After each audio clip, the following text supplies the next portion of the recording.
talk about what I thought was, the best news every fan in the NFC West has seen this offseason when Russell Wilson was traded away to the Denver Broncos. What was your reaction when that came to fruition? I was surprised.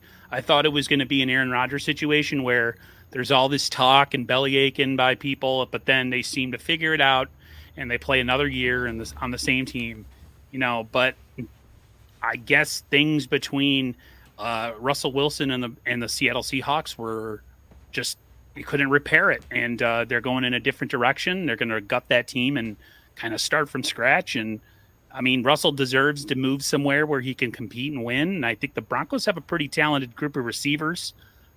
So props to him for going there. It's with him and Aaron Rodgers, it was like those are the two top dogs. But I had a feeling Aaron Rodgers was going to stay. He's such a drama queen. He got his money, whatever.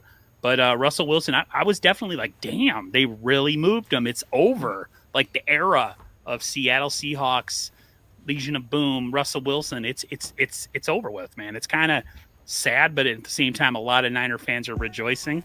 Absolutely. All I know is now we better beat them, man, because if they beat us without all those guys, we can't say nothing. No, I agree. Man, that was the best news of the offseason.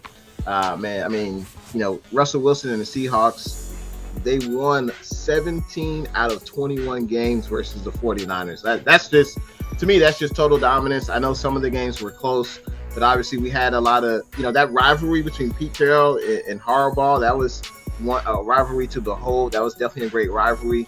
But there were definitely some lean years after Harbaugh got fired. We know about Chip Kelly and Tom Sula. And even early in the Shanahan years, we didn't really have much success versus the Seahawks. And we know Russell Wilson.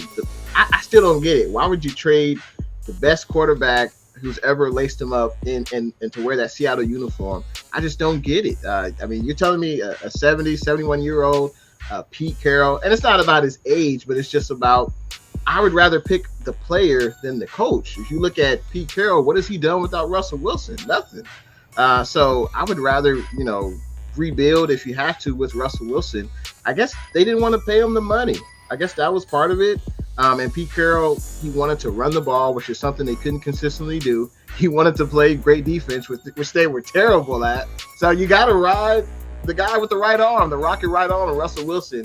And I'm definitely glad that he's out of the NFC West division. But it's funny, we play him this year. So I was definitely surprised by that. Yeah, it's, they had to make a choice. Yeah. If you keep him, then you can't rebuild and build the team and the roster up. So they had to make a choice. They decided to, just kind of tear this thing down and start from scratch, get as many assets as you can for a trade. And I don't understand why Pete Carroll's still there. I mean, if you're going to do a rebuild, why don't you just bring in another coach? Right. But right. Who knows, man? That's a strangely run organization. That's all I got to say. Well, there's definitely, the GM, Snyder, and Pete Carroll, they have all the power, clearly. I think once the owner, he passed away, Paul Allen, once he passed away, I think, that gave them more power within the organization. And obviously, they're going to agree to keep Pete Carroll at his job and let Russell Wilson go. But, yeah, it just doesn't make sense to me. I really don't get it. You just don't trade the greatest player who's ever played, in your franchise, or at least the greatest quarterback. I just don't get it.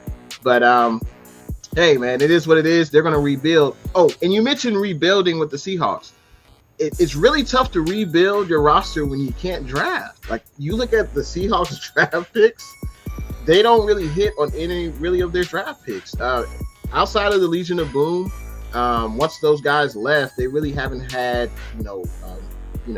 difference makers that they've drafted. They've had to, trade away 2 first-round draft picks for Jamal Adams. They've just made some strange moves, but I'm not mad at them at all. Hopefully we will turn the tables and we'll start a 17-4 record against them, with Trey Lance under center. So that's definitely what I'm looking forward to, man.